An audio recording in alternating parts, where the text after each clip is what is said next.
Saudara-saudara, kalau kita mendengar berita sekarang-sekarang ini, hati kita tuh banyak ngeri.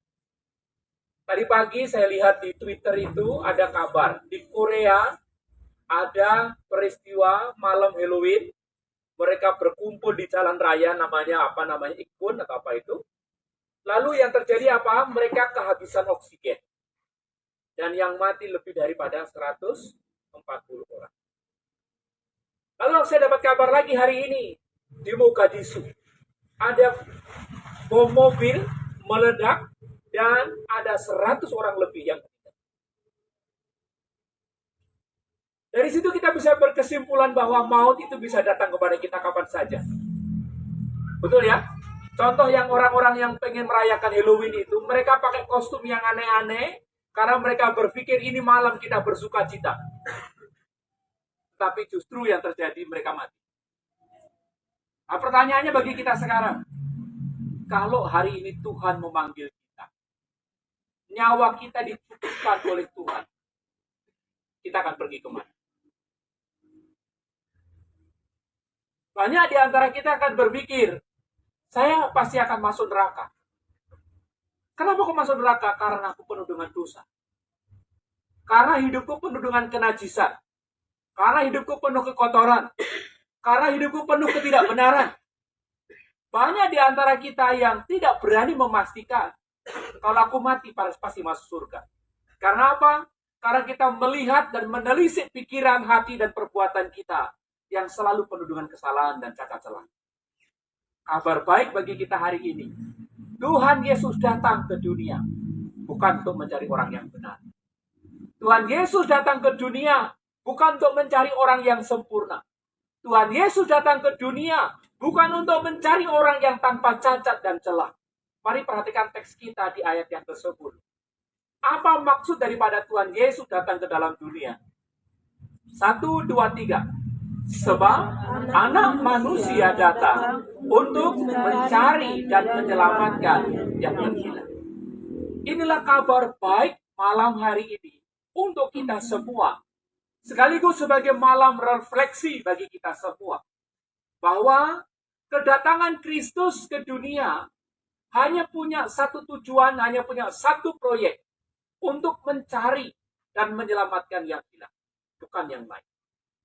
Itulah sebabnya saudara-saudara, di tahun 1600, di bulan Oktober, di tanggal-tanggal yang seperti sekarang ini, di Jerman, ada satu peristiwa yang namanya reformasi. Dari situlah kita mengenal istilah gereja Protestan. Di reformasi itu saudara-saudara, salah satu tokohnya namanya Martin Luther. Mereka menyuarakan perubahan di tengah-tengah gereja. Karena apa? Karena gereja Tuhan telah melenceng daripada tujuan Tuhan. Gereja Tuhan telah mengerjakan program-program. Gereja Tuhan telah mengerjakan kegiatan-kegiatan yang tidak sesuai dengan rencana Tuhan. Oleh karena itu mereka membuat satu slogan yang terkenal namanya Ecclesia Reformata, Semper Reformanda Est. Apa itu artinya? Ini bahasa Latin. Artinya adalah begini saudara-saudara. Gereja reformasi adalah gereja yang selalu diperbaharui dan selalu memperbaharui dirinya. Gereja haruslah gereja yang selalu diperbaharui dan memperbaharui dirinya sendiri. Mengapa demikian saudara-saudara? Karena hari itu gereja merasa diri paling benar. Gereja merasa diri punya otoritas penuh atas hidup umat. Gereja merasa diri memiliki otoritas yang penuh atas nasib jemaat. Sehingga jemaat Tuhan hari itu diselewengkan dengan bungkus-bungkus rohani. Salah satunya mereka harus membeli yang namanya surat pengampunan dosa. Mereka harus membeli namanya surat untuk menghapus dosa itu. Dan dananya untuk apa saudara? Untuk membiayai perang salib. Inilah noda hitam daripada sejarah gereja. Dan reformasi itu mengembalikan gereja kepada pengajaran. Salah satunya adalah sola scriptura. Apa itu sola scriptura? Yaitu kembali kepada kebenaran asali yang ada di dalam Alkitab dan tidak boleh yang lain. Dan itulah sebabnya disebutkan gereja itu harus selalu direformasi, harus selalu diperbaiki, harus selalu dievaluasi, harus selalu memperbaharui dirinya sendiri. Karena apa? Karena di dalam beriman, itu ada 3 proses yang harus selalu dikerjakan oleh setiap orang percaya. Apa itu yang pertama? Proses yang namanya knowing. Proses yang namanya mengetahui kebenaran. Proses yang namanya pikiran kita tahu firman Tuhan. Proses di mana rasio kita memahami ayat-ayat firman Tuhan. Memahami kata-kata firman Tuhan. Tetapi di dalam beriman kepada Kristus, tidak cukup hanya tahu firman Tuhan. Karena apa? Iblis pun tahu kebenaran firman Tuhan. Saudara tahu iblis tahu firman Tuhan? Contoh, pada waktu iblis menggoda Yesus di padang gurun itu, iblis mengutip ayat Alkitab nggak? Mengutip. Jadi kalau kita hanya tahu firman tok, titik sampai di situ, kita 11-12 dengan iblis. Oleh karena itu dari slogan dari reformasi itu, kita tidak hanya cukup knowing, tapi juga harus pada proses namanya being. Being itu apa? Menjadikan kebenaran yang sudah kita dengar itu. Menjadikan kebenaran yang sudah kita tahu itu. Menjadi kebenaran di dalam batin kita. Sehingga kebenaran firman Tuhan itu menjadi kebenaran yang mengubah kehidupan kita. Menjadi kebenaran yang mengubah cara pandang kita. Menjadi kebenaran yang mengubah perasaan kita. Menjadi kebenaran yang mengubah jiwa kita. Menjadi kebenaran yang mengubah semua emosi kita. Itulah namanya being. Jadi dalam keberimanan kepada Tuhan tidak hanya cukup tahu firman Tuhan, tapi firman Tuhan itu harus sampai menyentuh hidup kita. Harus pada tahap di mana kita bisa mengerti. Sehingga firman itu menjadi kebenaran di dalam daging batin kita. Lalu, setelah firman Tuhan itu menjadi being, di dalam iman Kristen, iman itu harus sampai ke dalam yang namanya doing. Apa itu doing? Bertindak. Jadi firman menyentuh pikiran, mengubah hati kita menjadi kebenaran dalam batin kita, sehingga ketika hati kita berubah, maka tindakan kita pun berubah. Amin. Itulah sebabnya dalam Roma pasal 12, ayat yang kedua, dikatakan kita harus berubah pertama-tama akal budi kita. Karena apa? Ketika pikiran kita berubah, akan mengubah hati kita, akan mengubah perilaku. Inilah semangat reformasi. Pada waktu dikatakan sola scriptura, kita harus kembali kepada kebenaran batin, kebenaran firman Tuhan. Kita harus mengizinkan firman Tuhan itu berbicara betul sesuai dengan maksud dan teks dan konteksnya itu ke dalam kehidupan kita, dan itu yang harus menjadi semangat, itu yang harus menjadi gairah, itu yang menjadi tujuan daripada setiap orang percaya dan gereja Tuhan.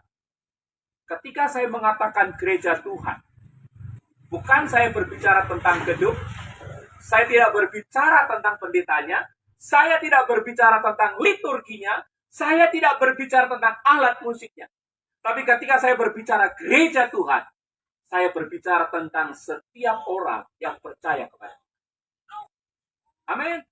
Dan oleh karena itu saudara-saudara, ketika kita mengaku percaya kepada Kristus, kita harus kembali kepada firman Tuhan. Dan biarlah firman Tuhan itu yang menerangi pikiran, mengubah hati, dan memperbaiki langkah kehidupan kita. Salah satunya kebenaran hari ini, yaitu tentang kisah Sakius. Kisah Sakius ini menjadi panduan bagi kita semua sebagai orang beriman. Kisah Sakius ini harus menjadi panduan daripada kita menjalankan gereja ini. Kisah Sakius ini harus menjadi panduan bagaimana kita menjalani kehidupan keseharian kita. Di dalam ayat yang ke-10, Tuhan Yesus dengan jelas menyatakan bahwa kedatangannya ke dunia hanya untuk melakukan 2 hal. Mencari dan menyelamatkan. 1, 2, 3. Mencari dan menyelamatkan. Kedatangan Kristus ke dunia hanya untuk mencari dan menyelamatkan yang terhilang. Mari kita pahami terlebih dahulu siapa yang dimaksud yang terhilang di sini, saudara-saudara. Karena terhilang di sini, itu memiliki arti telah dilenyapkan, telah terputuskan dengan sempurna. Siapakah yang telah dilenyapkan daripada Tuhan? Siapakah yang telah diputuskan dengan Tuhan secara sempurna? Yaitu setiap manusia keturunan Adam dan Hawa. Karena apa saudara-saudara, dalam kitab Tuhan berkata kepada Hawa, apabila kamu memakan buah itu, yaitu buah pengetahuan yang baik dan buruk itu, maka engkau akan mati. Dan ketika Tuhan tahu Adam dan Hawa sudah memakan itu, maka dikatakan engkau akan bertumbuh, mengalami sakit, mengalami bersalin dan sebagainya, dan efek punya Adam dan Hawa itu diusir di Taman Eden. Paham di situ saudara-saudara? Dengan demikian dalam Roma pasal 3 disebutkan, semua orang keturunan Adam dan Hawa, yang namanya keturunan Adam dan Hawa, sudah jatuh dalam dosa dan kehilangan kemuliaan Allah. Termasuk kita. Karena kita sudah kehilangan kemuliaan Allah, karena kita sudah jatuh dalam dosa, maka keputusan Tuhan cuma satu. Kita dilenyapkan dari hadapan Tuhan. Kita tidak bisa lagi datang kepada Tuhan. Kita tidak bisa lagi datang menghampiri Tuhan. Karena apa? Akses kita sudah diputus. Itulah makna dari kata apolimi. Diputuskan atau terhilang. Nah, saudara-saudara, dengan demikian, semua manusia keturunan Adam dan Hawa tidak punya akses lagi untuk datang bertemu dengan Tuhan. Walaupun dia baik.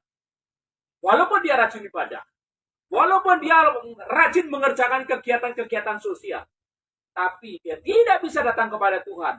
Karena apa? Aksesnya sudah terputus. Itulah dimaksud terhilang. Tapi kabar baik hari ini adalah Kristus datang ke dunia bukan untuk menghakimi yang terhilang. Kristus datang ke dunia bukan untuk menyalahkan yang terhilang itu. Kristus datang ke dunia bukan untuk nyukurin orang yang sudah terhilang itu. Tapi teks kita di ayat yang ke-10 menyebutkan Kristus datang ke dunia untuk mencari. Kata ini menarik saudara-saudara. Kata mencari itu bukan seperti kalau pagi-pagi ibu bapak yang udah punya anak. Ibu bapak sudah punya, tahu kan ya kalau setiap pagi kalau kita udah punya anak kan ada nada-nada khusus kan? Ma, di mana sepatu adek? Ma, di mana sisir adek? Ma, di mana ikat pinggang abang? Ma, kan begitu ya? Lalu kita semua panik. Kata mencari di sini memiliki makna lebih dalam daripada itu. Kata mencari di sini diterjemahkan dari kata seteo. Apa itu maksudnya? Yaitu aktivitas mencari dengan bertanya yang pertama. Artinya bertanya itu dia akan bersinggah dari satu tempat ke tempat yang lain. Menanyakan orang yang dimaksud apakah ada di sini. Yang kedua, kata seteo itu memiliki arti mencari, menyelidik untuk sampai kepada akar masalah. Dengan kata lain, kata seteo itu mencari sampai ketemu. Jadi pada waktu Kristus datang ke dunia ini, dia akan mencari domba-domba, mencari jiwa-jiwa yang dipercayakan Bapa kepadanya untuk ditemukan. Dan Kristus datang untuk mencari. Amin, saudara-saudara. Jadi kalau begitu pada waktu mencari yang terhilang itu, Kristus melakukannya dengan sungguh-sungguh atau hanya sajalah? Jawabannya dengan sungguh-sungguh. Itulah sebabnya dia sampai mati di atas kayu salib. Untuk apa? Untuk menyatakan betapa dia sungguh-sungguh mencari yang terhilang. Dari kata seteo ini, saudara-saudara, kita menemukan dua kebenaran yang penting. Yang pertama, Tuhan itu sebagai pribadi yang aktif. Manusia yang terhilang itu sebagai pribadi yang menunggu. Kata seteo ini. Ingat ya, Tuhan datang untuk mencari. Jadi kebenarannya di sini dari kisah ini, saudara-saudara, Tuhan itu sebagai pribadi yang aktif mencari. Dan orang yang terhilang, orang yang berdosa, itu sebagai pribadi yang menunggu. Seperti kisah domba yang hilang. Pada waktu gembala itu tahu, ada satu dombanya yang terhilang. sementara masih ada 99 domba yang selamat itu, maka mendapat oleh si gembala yang 99 ditempatkan di tempat yang aman, lalu dia akan mencari satu dombanya yang hilang. Dia akan memanggil nama dombanya itu sampai dia menemukan. Paham di sini? Ini pula yang Tuhan lakukan. Jadi, siapa yang menyelamatkan orang berdosa? Tuhan. Siapa yang mengerjakan keselamatan itu? Tuhan. Siapa yang membawa keselamatan itu sampai kepada kita? Tuhan. Mari perhatikan ayat yang kelima, saudara-saudara. Kita baca ayat yang kelima. 1, 2, 3.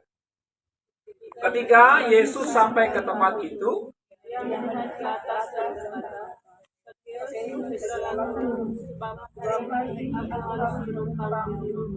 nah, saudara-saudara, kalau kita melihat di ayat sebelumnya, ayat 2, di situ ada seorang bernama Sakius, kepala pemungut cukai, dan dia seorang yang kaya. Ia berusaha untuk melihat orang apakah Yesus. Seakan-akan ayat yang ketiga ini berbicara Sakius itu ingin menemukan Yesus. Tapi kalau kita mempelajari teksnya, saudara-saudara, kata melihat, itu terjemahkan dari kata urau. Itu memiliki arti bahwa Sakius itu penasaran. Dia tidak ingin mendapatkan keselamatan, tidak. Dia tidak ingin mendapatkan kabar sukacita dari Tuhan, itu kelahiran baru dari Tuhan, tidak. Maksud Sakius mencari itu karena dia itu sudah dengar omongan orang. Dia sudah dengar berita tentang Yesus itu dan dia penasaran. Dia berjuang mencari dengan segala upaya untuk bisa bertemu dengan Yesus itu. Itu yang dimaksud dari kata hurau ini. Jadi si Sakius tidak mencari keselamatan, tidak. Pengen tahu, penasaran. Kayak apa sih yang namanya Yesus itu? Tapi hal yang menarik di ayat yang kelima. Sakius, ketika dia sudah naik di atas pohon, perhatikan kalimatnya, ketika Yesus sampai di tempat itu, apa dilakukan oleh Yesus? Ia melihat ke atas dan berkata. Tidak ada kalimat yang menyebutkan Sakius berteriak, Yesus, Guru, ini aku pengen melihatmu. Ada di Alkitab? Tidak ada. Sakius tidak berseru seperti 10 orang kusta yang berkata, Yesus, kasihanilah aku ini. Tidak. Sakius tidak berkata seperti orang buta itu yang berseru, Yesus anak Daud, kasihani aku. Tidak. Dalam teks yang kita baca ini, Sakius menjadi pihak yang pasif. Ketika dia di atas pohon ara itu, dia menyaksikan Yesus dan rombongannya berjalan di situ. Dia lihat itu. Tapi siapa yang datang menghampiri dia? Yesus. Yesus datang menghampiri dia dan berkata apa? Sakius, segeralah turun. Sebab hari ini aku harus menumpang di rumah. Tuhan Yesus sebagai pihak yang aktif menghampiri Sakius. Tuhan Yesus sebagai pribadi yang aktif, berinisiatif, mengajukan diri untuk menumpang di rumahnya Sakius. Bukan Sakius yang menawari. Inilah makna daripada mencari. Tuhan yang mencari kita. Tuhan yang menyelamatkan. Yang kedua, kata mencari di sini saudara-saudara, itu memiliki arti bahwa di dalam mencari dan menyelamatkan, Tuhan itu melakukannya secara spesifik dan personal. Artinya apa? Gak semua orang dicari oleh Yesus. Gak semua orang diselamatkan oleh Yesus. Hanya kalau kita membaca di Yohanes, hanya domba-domba yang dipercayakan kepadanya lah yang dicari oleh Yesus. Dan ketika Yesus mencari, dia memanggil setiap kita dengan nama kita masing-masing. Teks kita tidak ada informasi dari mana Yesus tahu Sakius itu. Tidak disebutkan. Tidak ada cerita kalau ada informasi terlebih dahulu yang berkata, Guru, di sini ada orang yang sangat kaya raya. Di sini ada bos pajak yang orangnya pendek tapi kayanya minta ampun, dia punya anak buah yang banyak. Tidak ada cerita itu. Tetapi ketika Yesus menghampiri Sakeus, dia berkata apa? Sakeus, turun. Dia tidak berkata seperti istri saya kepada anak saya. Jadi Bu Gembala itu kadang pagi-pagi itu suka ngomong, siapa namamu? Gitu loh ya. Kepada Petra, kepada Owen, kepada Kesia itu suka bilang, siapa namamu? Gitu ya. Petra mama, Owen mama. Enggak. Yesus tidak berkata, hei siapa namamu? Turun. Tidak. Yesus langsung berkata apa? Hai Sakeus, turunlah. Dia menyebut pribadi tertentu secara spesifik dan personal. Dialah yang mau diselamatkan. Pada waktu Yesus memanggil Matius pemungut cukai, dia memanggil namanya. Pada waktu Yesus memanggil Yakobus dan Yohanes, Yesus memanggil mereka dan berkata, mari ikutlah aku. Spesifik. Pun demikian yang Tuhan lakukan kepada kita. Kenapa kita bisa percaya kepada Yesus? Orang lain tidak. Karena Yesus memilih kita dan tidak orang lain. Amin. Amin. Kenapa kita bisa percaya kepada firman Tuhan dan orang lain tidak? Karena Tuhan mengaruniakan iman kepada kita untuk percaya kepada firman Tuhan dan tidak kepada orang lain. Yesus mencari secara spesifik dan personal. Oleh karena itu saudara-saudara, ketika hari ini kau bisa beriman dan percaya kepada Yesus, bersyukurlah di hadapan Tuhan. Karena kau adalah orang-orang pilihan Tuhan. Jangan lemah iman dan jangan mundur daripada Tuhan. Karena sekali Tuhan mengarahkan iman kepadamu, Tuhan mau mengerjakan perkara-perkara besar dalam kehidupan. Amin. Yang kedua, apa yang dilakukan oleh Yesus adalah bukan hanya mencari yang terhilang, tapi apa di sana saudara ayat 10? Dan menyelamatkan. Hal yang menarik kata kedua ini, kata menyelamatkan di sini, yaitu memiliki makna dasar membebaskan manusia dari dalam bahaya dan menempatkannya ke tempat yang aman. Itu kata menyelamatkan. Artinya apa? Begitu Tuhan sudah menemukan kita, begitu yang kita yang dia cari sudah ketemu dengan kita, begitu Kristus sudah menemukan kita, Kristus itu tidak berkata, apa kabar? Baik, selamat, begitu ya. Tidak.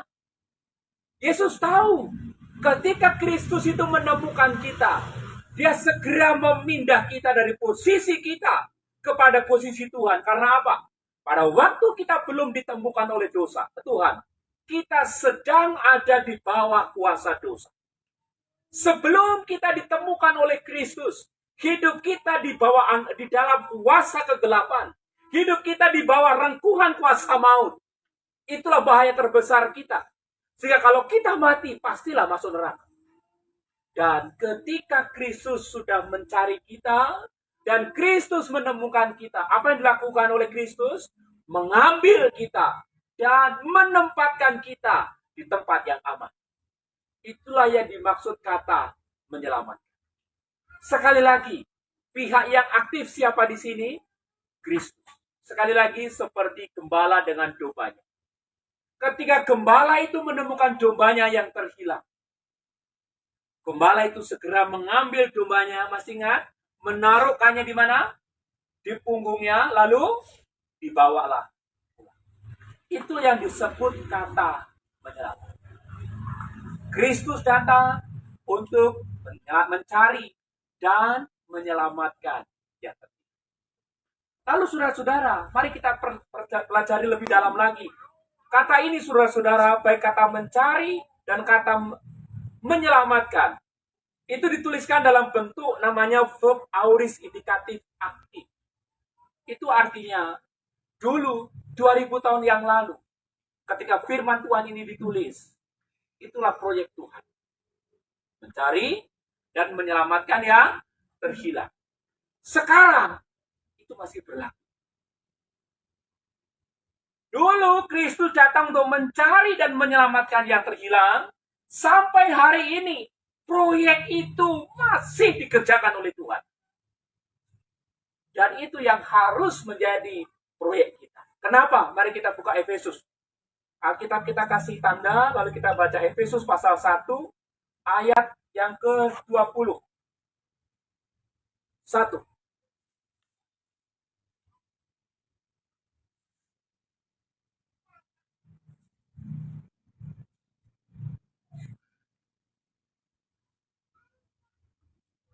Efesus 1 ayat 22 sampai dengan 23. Dan segala sesuatu telah diletakkannya di bawah kaki Kristus, dan dia telah diberikannya kepada jemaat sebagai kepala dari segala yang ada. Jemaat yang adalah tubuhnya, yaitu kepenuhan dia, yang memenuhi semua dan segala sesuatu. Dalam Efesus pasal 1 disebutkan, Yesus Kristus adalah kepala. Jemaat kita semua adalah anggota tubuhnya. Jadi, kalau kepalanya punya kepentingan mencari dan menyelamatkan yang terhilang, apa yang harus dilakukan oleh tubuhnya? Hah? Mencari dan menyelamatkan yang terhilang. Tidak ada yang lain. Itu yang harus menjadi proyek gereja kita setiap waktu. Tidak boleh berubah. Kalau Kristus yang adalah kepala kita punya kepentingan, punya proyek mencari dan menyelamatkan yang terhilang, maka gereja kita pun, kita secara pribadi pun harus punya tujuan yang sama, mencari dan menyelamatkan yang terhilang. Kalau tidak, berarti ada yang error kita. Saya kasih contoh. Saudara-saudara, tangan saya ini bisa bergerak, mulut kita bisa berbicara, itu karena ada perintah dari mana? Dari kepala. Betul ya? Tapi ketika kepala saya memerintah, tangan saya nggak bergerak. Misalnya begini-begini. Apa yang terjadi? Ada yang salah nggak? Ada yang salah. Betul ya? Yang kedua. Kalau kepala saya ini bisa nggak memerintah misalnya Nona Nurfi, tangannya untuk bergerak? Nggak bisa kan? Karena nggak satu jalur. Sekarang pertanyaan saya. Jika Kristus adalah kepala kita dan punya proyek utama mencari dan menyelamatkan yang hilang, apakah itu juga jadi proyek kita hari ini? Caranya muji gampang kok saudara-saudara. Ketika kita melihat saudara kita jatuh dalam dosa, apa yang kita lakukan kepadanya? Tadi pagi di chapter Panjar, saya bikin ilustrasi. Jemaat, misalkan hari ini kita kedatangan 2 anggota jemaat yang baru. Yang satu jemaat ini, dia datangnya dengan pakai jas. Saya bilang begitu. Pakai jas, bajunya bagus, datangnya naik motor Harley Davidson. Kebayang ya harganya berapa ya? Naik Harley Davidson, pakai jas, lalu baunya harum, ngomongnya orangnya sopan. Waktu masuk gereja, kira-kira kita ngasih salam nggak sama dia? Pasti ya. Mari Bapak, silakan masuk. Oh, duduk di depan saja, Pak. Lalu kita tahu, pada waktu ibadah, dia bawa persembahan yang sangat banyak sampai nggak muat ke sini. Lubangnya ini nggak muat, akhirnya uangnya taruh di atas itu sampai tinggi sekali. Kalau di Panjer, karena habis ibadah ada makan-makan kue dan segala macamnya. Kira-kira sikap kita kepada orang itu bagaimana? Mari Bapak, silakan ambil kuenya. Ini nasi. Begitu ya? Setuju ya semua ya? Karena orang kaya. Ya kan? Mari Bapak, pokoknya kalau kita duduk pun agak minder gitu loh ya kan? Aduh, orang kaya ini orang kaya. Tapi jemaat baru yang kedua, kita tahu. Tadi malam dia baru lepas dari lapas Kerobokan. Tadi malam. Hari ini dia ikut ibadah. Lalu dia duduk di samping kita. Apa yang kita lakukan? Simpen handphone. Simpen dompet. Begitu ya? Perasaan kita bagaimana? Berbeda nggak perlakuan kita?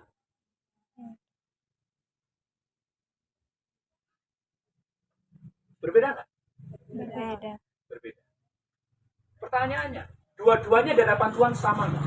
Sama. Saya ulang. Orang yang bajunya bagus tadi dengan orang yang tadi malam baru lepas dari kerobokan itu, jiwanya, nilai jiwanya di hadapan Tuhan sama nggak? Sama. Kenapa kita buat perbedaan?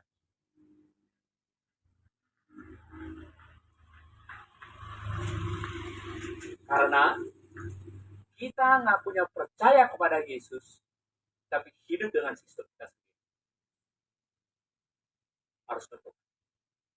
Kasih tahu kiri kanannya, jangan lupa berdoa. Jangan lupa berdoa, jangan lupa berdoa, jangan lupa. Kok kayaknya berat banget ngomongnya. Aja. Kita terlalu mudah berlaku baik kepada orang yang baik. Kita terlalu mudah berlaku murah hati kepada orang yang baik dengan kita. Tapi bagaimana dengan orang-orang yang penuh dengan dosa ini? Firman Tuhan berkata, Kristus datang bukan untuk menghakimi, tapi untuk mencari dan menyelamatkan yang terhilang. Inilah yang harus jadi panggilan kita, saudara-saudara. Panggilan gereja kita. Proyek kita semua orang percaya. Mencari dan menyelamatkan yang terhilang. Sekarang kita belajar dari Sakius. Jika Tuhan punya proyek itu, jika Tuhan punya kepentingan, Tuhan mau memakai saudara dan saya dengan keunikan kita masing-masing. Tuhan ingin memakai saudara dengan saya dengan keterbatasan kita masing-masing. Tuhan ingin memakai kita dengan segala kecukupan kita masing-masing, dengan kelebihan dan kekurangan masing-masing. Tuhan mau memakai kita. Apa yang harus kita lakukan? Mari kita belajar daripada Sakius. Yang pertama, masih di ayat yang kelima. Kita kembali kepada Lukas 19 tadi itu. Dalam Lukas 19, ayat yang kelima. Tuhan Yesus berkata begini. Sakius, segeralah turun. Tidak mudah ya untuk segera turun dari pohon. Tapi Yesus berkata, segeralah turun. Dan di ayat yang ke-6, mari kita lihat. Lalu Sakius segera turun. Jadi apa pelajaran apa yang kita pelajari dari Sakius? Jika Tuhan punya kepentingan untuk mencari dan menyelamatkan yang terhilang, dan Tuhan ingin mau memakai kita, maka yang pertama, responi dengan segera.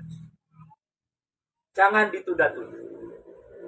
Responi dengan segera. 1, 2, 3. Responi dengan segera. Sakius mengajari kita itu. Di ayat yang kelima, Tuhan berkata, Sakius, turunlah. Ayat 6, langsung bilang apa? Sakius segera turun. Sakius nggak beralasan loh. Tuhan akan pendek, pelan-pelan ya Tuhan ya. Enggak. Sakius segera turun. Amin. Hal yang sama harus kita lakukan. Sebagai murid-murid Kristus. Ketika Tuhan mau memakai saudara dan saya menjadi alat di tangannya untuk mencari dan menyelamatkan yang terhilang. Pada waktu Tuhan berfirman, pergi. Yang kedua, saudara-saudara, apa yang dilakukan oleh Sakius? Sakius meresponi dengan penuh ketaatan. Artinya apa? Begini. Ketika Tuhan berkata, hai Sakius, turunlah. Sakius tidak ngomong kepada Yesus, Guru atau Yesus, engkau tidak tahu aku. Aku ini aib masyarakat. Aku ini pemungut cukai, apalagi aku ini kepala pemungut cukai. Aku orang yang dibenci oleh masyarakat. Aku ini orang yang tidak layak bertemu denganmu. Aku orang yang tidak layak untuk bisa bersekutu atau berbicara denganmu. Karena aku ini sampah masyarakat. Sakius tidak mengatakan itu. Pada waktu Yesus berkata, Sakius turunlah. Sakius segera turun dengan taat. Sakius tidak berdebat. Sakius tidak berargumen dengan Tuhan. Bagaimana dengan kita? Ketika Tuhan mau memakai kita, apakah kita siap berespon seperti Sakius? Melepaskan semua alasan-alasan yang kita punya. Dan berkata, Tuhan, karena Engkau yang menyuruh, aku percaya Engkau yang akan memperlengkapi aku. Amin. Prinsip itu yang harus kita punya. Ketika Tuhan mau memakai kita, jangan pernah menolak. Jangan punya alasan yang banyak. Alasan kita satu, karena Tuhan yang memakai, aku percaya Tuhan bisa memperlengkapi aku. Aku akan pergi. Yang ketiga, apa yang perlu kita lakukan ketika Tuhan memakai kita? Kita bukan hanya meresponi dengan segera, dengan penuh ketaatan, tapi kita perlu menyambut firman Tuhan ini dengan hati yang penuh sukacita.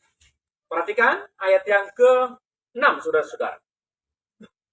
Lalu Sakius segera turun dan menerima Yesus dengan sukacita. Sakius ini mengapa kok menerima Yesus dengan sukacita?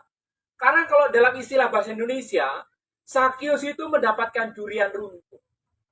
Karena apa? Ingat di dalam ayat yang kedua tadi, tujuan Sakius itu hanya pengen melihat karena didasarkan perasaan penasaran.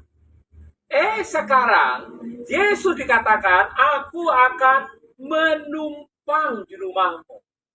Apa yang dimaksud menumpang di sini? Tinggal di rumahmu. Berarti kalau tinggal di rumahnya Sakius, Yesus makan nggak di rumahnya Sakius? Makan. Minum nggak? Minum. Artinya pada waktu Yesus mau makan dan minum di rumahnya Sakius itu, Yesus itu mengidentikan dirinya dengan Sakius. Aku menjadi bagian daripada kamu. Ini menarik. Itulah sebabnya Sakius itu menerima Yesus dengan sukacita. Karena apa? Dia merasa dikasihi oleh Tuhan. Dia merasa disayang oleh Tuhan. Karena apa? Kalau kita membaca teks ini, di ayat yang ke-7, perhatikan. Tetapi semua orang yang melihat hal itu bersungut-sungut. Katanya apa? Dia menumpang di rumah orang berdosa. Inilah yang membuat hati Sakius bersukacita. Karena apa? Bukan pergerutuan orang banyak itu. Bukan perselisihan orang banyak itu. Bukan keberatan orang banyak itu. Tapi karena apa? Yesus itu mau menjadi bagian daripada hidup. Yesus mau berpihak kepadanya. Kan firman Tuhan, jika Allah di pihak kita, siapa melawan kita? Tidak. Itulah yang membuat hati Sakius bersukacita. Sakius bersukacita karena apa? Ada Yesus yang bersama dengan. Pun demikian dengan kita, saudara. Ketika Tuhan mengajak kita untuk mencari dan menyelamatkan yang terhilang, apakah kita akan meresponi dengan sukacita? Waduh, puji Tuhan. Tuhan mau melibatkan aku yang penuh dengan kekurangan ini untuk mencari jiwa. Atau kita akan berkata, Tuhan, pakai yang lain saja. Aku nggak bisa ngomong. Siapa bilang nggak bisa ngomong? Ngomel aja pinter kan? Tuhan, aku nggak bisa kemana-mana. Aku nggak bisa gini. Tapi kita ke Mall Bali Galeria bisa, ke Melasti bisa, ke Pendawa bisa, ke Ubud bisa. Tapi mengajak tetangga untuk datang kepada Tuhan, tidak bisa. Bertobat. Bertobat. Amin. Amin. Siap bertobat? Siap. Karena apa? Karena Tuhan menyertaimu, Tuhan ada bersamamu, dan itu jauh lebih membahagiakan daripada yang lain. Dan yang terakhir yang menarik, mari kita lihat respon terakhir Sakius. Ada orang keberatan dengan yang dilakukan oleh Yesus, ya, ia menumpang di rumah orang berdosa. Ayat yang ke-8, mari saudara kita baca bersama-sama. 1, 2, 3. Tuhan, segala dari milikku akan kembalikan kepada orang miskin, dan sekiranya ada sesuatu yang emas dari orang akan kembalikan kepada berlipat. Di dalam firman Tuhan tidak disebutkan bahwa pembicaraannya apa di situ. Enggak ya. Kalau di ayat yang ke-9 disebutkan, kata Yesus kepadanya, hari ini telah terjadi keselamatan kepada rumah ini. Dan dampak daripada keselamatan itu apa? Dampak daripada Kristus sudah menyentuh hatinya Sakius itu apa? Sakius bertindak. Ingat, di dalam iman yang sejati itu ada namanya knowing, ada namanya being, ada namanya doing. Tahu, merasakan, dan melakukan. Ini yang dibuktikan oleh Sakius. Ketika Sakius hatinya sudah dijamah oleh Tuhan. Apa dikatakan? Setengah dari punyaku akan kuberikan kepada orang miskin. Jadi kekayaannya Sakius langsung hilang berapa persen? 50%. Jadi kalau Sakius misalnya punya 1 miliar, Sakius tinggal punya uang berapa? 500 juta. Yang kedua, dia bilang apa lagi? Sekiranya ada orang yang aku peras. Tahu ya, pekerjaannya pemungut cukai hari itu suka memarkup tagihan. Tagihannya 1 juta, ditagihkan 1.500.000. 1 juta setor ke Roma, 500 kemana? Ke dirinya sendiri. Budaya hari itu, hukum hari itu. Kalau ada orang yang memeras, maka orang yang memeras itu wajib mengembalikan uang yang diperas plus 1/5. Itu hukumnya. Artinya kalau orang itu memeras 1 juta, maka dia plus harus mengembalikan kepada orang itu berapa? 1.050.000. 1/5%. Ngerti ya? Kalau orang itu sudah mengatakan mengembalikan, ini aku sorry ya, kemarin aku udah memeras kamu, ini aku kembalikan uangmu kemarin, aku peras 1 juta, plus dendanya 1/5. Secara hukum, itu berlaku adatnya. Tapi apa dilakukan oleh Sakius? Berapa persen yang dilakukan oleh Sakius? Hah? 10%? 100%? Berapa? 4 kali lipat, itu setara dengan berapa persen? 400%. Ini menarik, saudara-saudara. Sakius siap. Kalau sekiranya ada orang yang aku peras, aku akan mengembalikan kepadanya uang yang aku peras, plus dendanya 400%. Inilah tanda pertobatan yang sungguh. Inilah tanda pertobatan yang sungguh.